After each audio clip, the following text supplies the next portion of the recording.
Hi, welcome back to my cozy corner of creativity called Hoodwood. And in today's topic, we are going to be discussing how to make your webtoons faster, how to speed up the process of making your comics or webtoons. And before we start, let's just mention some key points on how to speed up your process. And later, we are going to dive deeper into each topic or each tip. So, quick tips. Quick tips just to go over what we're going to discuss in this video is that. First step is that you need to have your written script with all the dialogues in it. This is going to be very important. If you don't have your story outlined, you are going to get stuck and not know how to make a good story. So you need to have a clear story before you start sketching. And after you are done, you are going to need to have a plan how you are going to make your webtoon. If you are going to use a 3D models or not. If you're not going to use 3D models, what do you have in place for it? Do you have your character sheets ready? Do you have your backgrounds ready? Are you going to use Snaptoon for backgrounds? Are you going to use 3D models that are provided by Clip Studio Paint? If so, you need to customize your models, their body shapes, their face shapes, their head shapes and everything. You need to have all of your 3D models. I'm going to show you a quick way how to use 3D models with customized head shapes and not having to adjust the head every time you use a 3D model. And other than that, layer management is very, very important when it comes to speeding up your process. If you are working by yourself and you do not have a team, you can have a very simple layer management system, and it might be a bit difficult if you have a team to communicate with, but if you are working alone, my method is going to be a perfect fit for you. So quick tips for layer management is that when you're making your sketches, have all of your sketches on one layer, on one vector layer. If you have too many layers, it's going to get more difficult for you to manage your webtoon. It can slow you down. So a quick and easy tip is to have all of your sketch, all of your line art on one layer. And for paneling, make use of Clip Studio's frame tool to make sure that you're only drawing inside the panels and not drawing outside of the frame, so you don't have to clean up afterwards. Another tip is have all of the similar objects on one layer. So when you're coloring skin, make sure to color all of the skin parts on one layer. After that, you can add the hair, the clothing, all of them on one layer. That will make it easier for you to shade and color. Also have all of your shading on one layer too. Another tip is for managing layers is name your layers as soon as you create them and color code them. And make folders for your backgrounds, for your 3D models, and for your coloring layers. Don't make too much folders or too many layers. If you can do something on one layer, do it on one layer. If you can do it in one folder, do it in one folder. And also simplify your art style. Don't make it too complicated, just basic colors and basic shading, basic cell block shading. Do not add too many details, too many highlights, too many soft brushes. That will take a lot of your time. When making a webtoon, it's important to deliver your story and have a balance between a good art and good storytelling. Do not focus all of your energy on making good art and not telling a good story. Only add lighting for special scenes, like for romantic scenes or anything that needs some attention and exaggeration. Also make all of your speech bubbles on the same layer to make it easier for you. And for doing the effects and sound effects, you can use the outline effect in Clip Studio, which I will show you later how to use it. And that will make it one step less for you to worry about. So let's dive into all of these tips and see how we do it in real life. So here I have my rough draft. And as you can see, I have a layer with the name draft, and I have made my draft with the blue line just to separate it from the sketch. At this stage, you don't need to add a lot of details, just the storyboard itself. And to have an idea about the pacing, it's best to just quickly draw your panel lines and add your speech bubbles. Adding speech bubbles at this point is going to help you pace out your story. And you can turn on the mobile view, which helps you know how much is going to be shown on screen to help you pacing the story. Now that I have my draft here, I'm going to merge all of these. I'm going to merge the speech bubbles into one layer. I have my logo layer here, and I will be moving my draft layer on the top. I will be drawing this panel for this tutorial purpose. One of the cool things in Clip Studio Paint is that you can have a sub view where you can add your characters to have a reference to reference your characters. Now, since I'm using 3D models for my characters, let me show you a quick way you can customize your 3D models. So let's open a new file. And I'm going to show you how to customize the 3D models. So from the 3D models, I'm going to body type and dragging a model onto my canvas. After that, you can go to 3D heads. Get a 3D head. And you can customize your head model.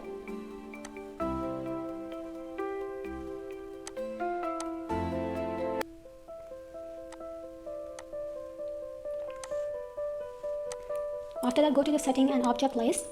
If you can drag the 3D model under the 3D drawing figure and make it a subchild, and it will attach the head to the head.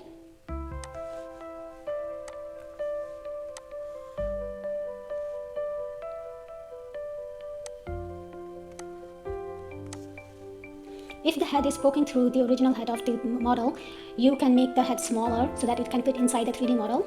So go to the settings, click on object list and select the 3D figure. Then go to the 3D drawing figure and select on the head.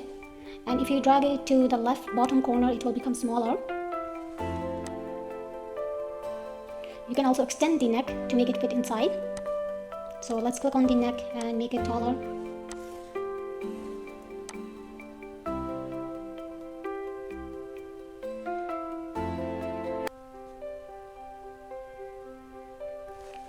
Or you can also change the position of the head itself. So unselect the body, or you can choose the model from the head model from the object list and bring it slightly down here. So now, as you can see, we have our customized 3D head with custom body. And the way you can save this model as it is,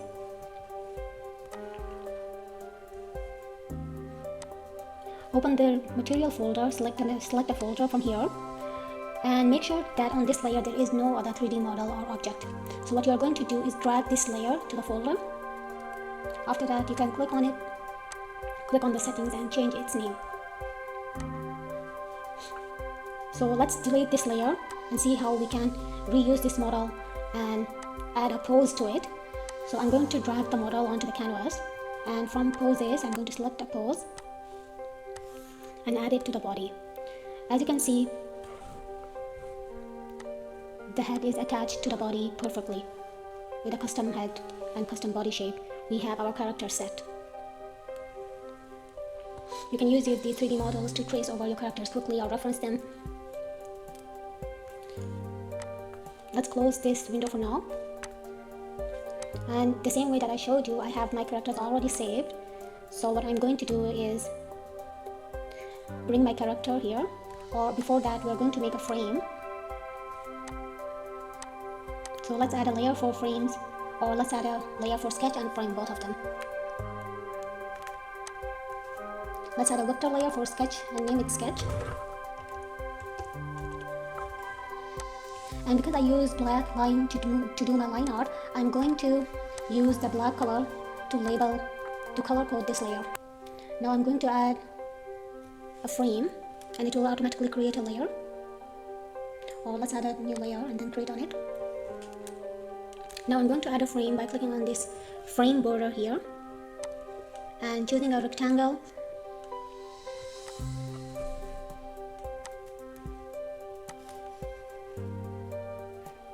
I have made my frame.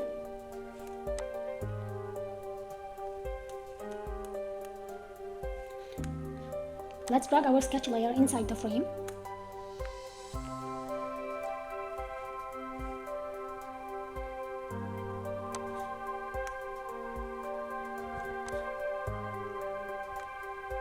Let's create a layer for our 3D models, or a folder for our 3D model. Let's create a folder for our 3D models.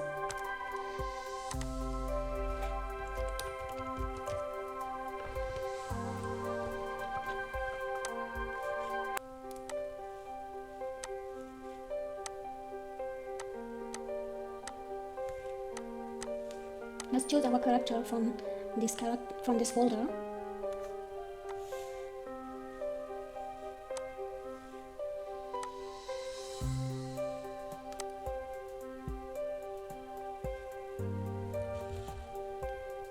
And to make this process faster, I will not be adjusting the pose or anything like that. I will be drawing this as it is, because this is just for demonstration purpose.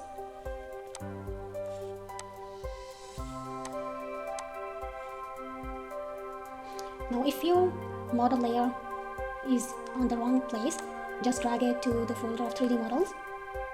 Now I'm going to hide my draft layer and go to my sketch layer. And let's quickly draw our sketch here. And you can add your character sheet, or you can add your character sheet to the sub view to reference them later. So here I will be adding my character face here to reference it.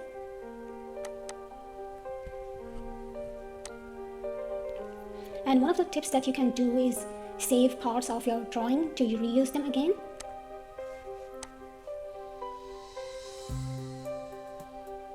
So here I have saved my character, the eyes and eyebrows, which I'm going to drag and adjust according to the face. Click on this icon here and you can rescale it.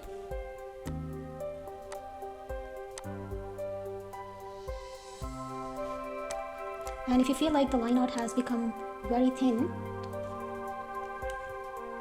you can always resize the line art if you have saved it as a vector layer. This is one of the benefits of using a vector layer. So we're going to adjust the line width and thicken it.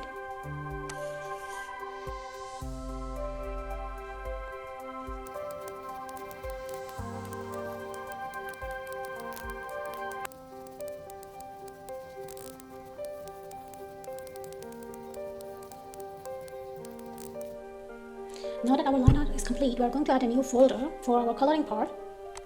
So let's add a folder underneath our sketch line and make it part of the frame so the color doesn't overflow out of the borders. And add a raster layer to it. Let's rename our folder to base color or just color. And the first thing we're going to do is have our base color that can help us know if we have colored all the parts or not. So we are going to do base, and I like to do it with green, so I'm going to mark this with the green color. And let's use our fill tool, enclose and fill. You can also use bucket tool, but it's going to take you longer. Having enclose and fill, it's much easier. And make sure the target color is all enclosed area, including transparency. And we are going to set our sketch layer as reference here. Coming back to the base layer, we are going to select a neon green color.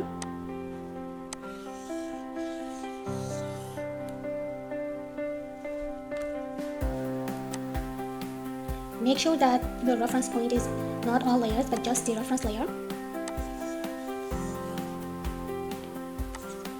As you can see, we have an open area here, and we have an area that we did not want to fill. So what we can do for this is get our bucket tool, refer to other layers, and choose transparent color and fill this area. After that, we can select our color and fill this area too. If there's a tiny space like this, you can just go over with a brush to fill it.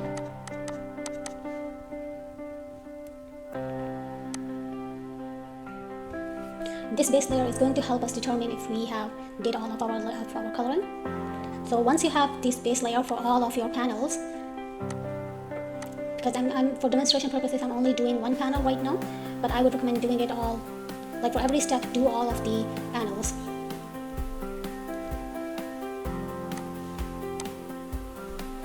Now we are going to use this base color as a mask for our folder. So we are going to select it and refer to editing layer only. Or instead of selecting like this, what we can do is go to select color gamut, and then select on the color. After that, click on OK. This will select all of the base color, and then go to layer settings and click on layer mask outside selection. Move the mask to the folder. This way, whatever folder you add on top of the base layer is going to be contained inside this green area. So let's add our skin first things first. Let's add a new layer named skin, and we have our skin color here. And in our reference sheet, we can pick the skin color from here. And let's use the fill tool again, the enclose and fill.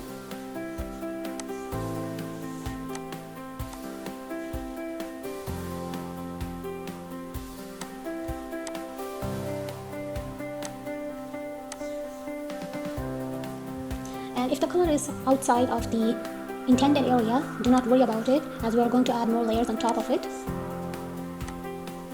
Now add a new layer on top, and let's name it hair. We're going to choose our hair color and color our hair.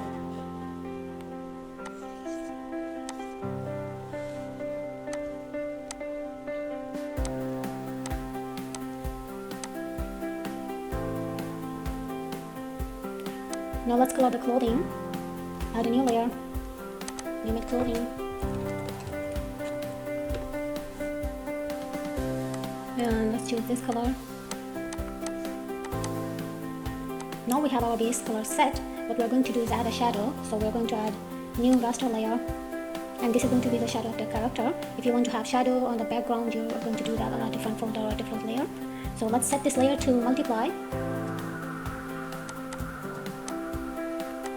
And because I usually use a purplish blue color for shading, I'm going to select this as blue, color code this as blue, and let's call this shadow.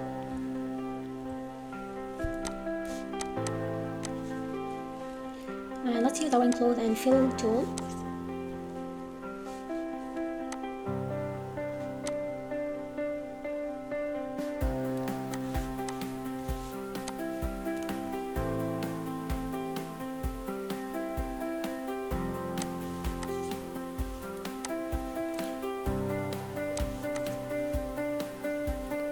Select on all layers and disable your reference.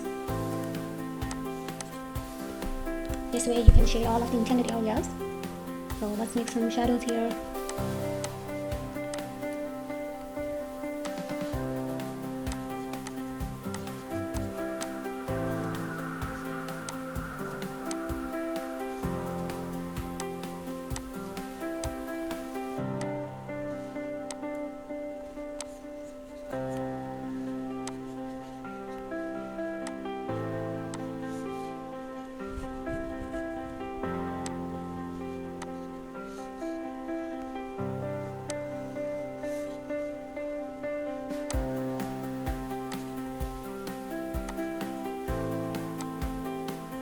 And this is how you can quickly color your characters.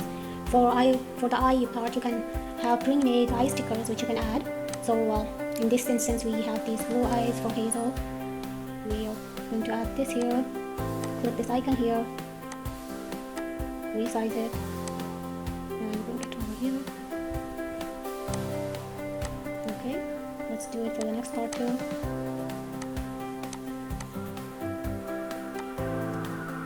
Okay, and this is how it's quickly done. After that, you can add your backgrounds behind the characters. So for instance, let's add a picture here. So as you can see, we have lots of layers now, but it's all arranged. We know that this is the layer for frames. We have our sketch here, we have our shadow here, we have our base here, and in between the base and shadow is where we have our coloring. And we have the eyes here, which we can leave it or maybe can make it another layer. It's up to you what you want to do here. So if we close the frames, it's all going to be very neatly completed here. And inside the frames, we need to add our backgrounds. So we're going to close the coloring layer and add a new folder, because we are not going to add only one background, we're going to add background for other panels too. So all of them are going to be in this folder. And let's bring it below the color folder.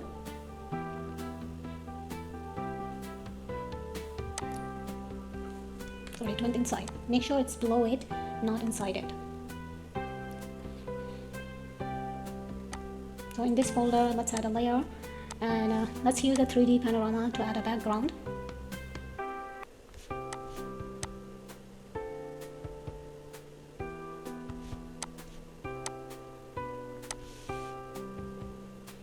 Let's add this part here. You can also add image, import image from Snaptoon. Let's drag this layer into the layer made for backgrounds. So we're going to make layer to background. We should have done it earlier.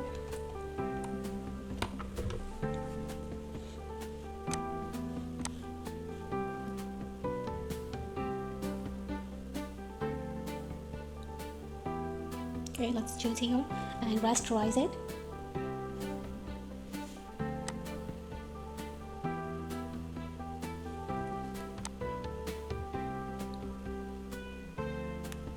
Make sure your folder is inside the frame, so nothing goes out of the frame. And if you want to match the coloring of this character to the background, what we can do is select our coloring layers, plus our shadow and the eyes. Go on to the settings and click on merge visible to new layer. It's going to create this new layer, which you can bring it on top, and we can apply a filter to it or change its composition.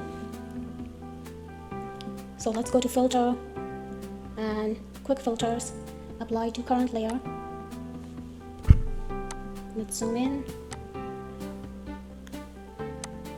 A bit more vivid, more warm, more cool, or aquamarine. So now it's more aligned with the background.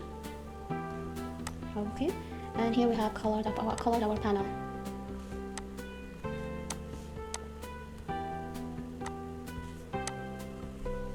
Now the last part is adding speech bubbles and effects and other stuff. If you want to add some, let's say we want to add the sound effect of birds chirping in the background, on top, it's recommended to use it on top of the frame so you're not bound by the frame to add the sound effects. So let's add a new layer on top of the frame. And we're going to use the border effect. Let's choose the color black. And let's choose the white color for our brush stroke. And let's make it a bit bigger brush. So we have here the sound effects, the chirp of the birds. And you can add or getting startled looking at something, or some movement.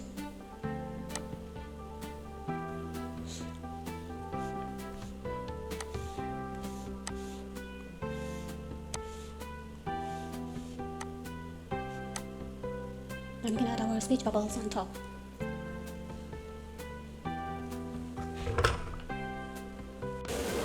This is my complete process of making a webtoon from start to finish, and a simple way to make my webtoon. And if you have any questions or any confusion, please let me know in the comments and I'll try my best to answer them. And goodbye for now, and have a nice day or night wherever you are, and thank you for watching this video.